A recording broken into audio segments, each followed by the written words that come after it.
ولكن اليوم اللي يتحدثون والله احنا نريد نعبر المحاصصة واحنا ما نريد كذا، ليش ما قدموا واحد شيعي يدير الجلسة؟ الآن إذا الأخوة اتحاد القوى اجوا واقترحوا علينا رئيس وزراء سني نقبل، والله اللي يقول لك اقبل الشذاب. احكي لك اياها وانا على الهواء، مو القضية لو ذراع. احنا اليوم سنة وشيعة واكراد. انت ما تقبل استاذ قاسم، انت ما تقبل المعتصمين. انا سالتهم، انا سالت النواب المعتصمين، سالتهم شو يقبلون؟ سالتها شو يقبلون؟ تقبلون برئيس وزراء سني؟ قالوا احنا ما عندنا مشكل ما دام هويته عراقيه، هذه ثوره عراقيه، انتفاضه عراقيه، نريد نخلص من الرئاسات الثلاث.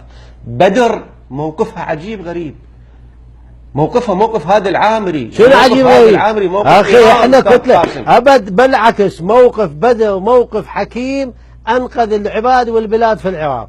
استاذ عدنان لا تدور تيمنا ويسوى وتيجي تسوي لك قضيه.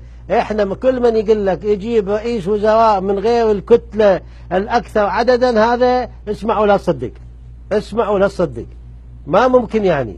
والا ليش احنا ليش تبقى رئيس الاتحاد الكردستاني رئيس برلمان؟ اما مجاملات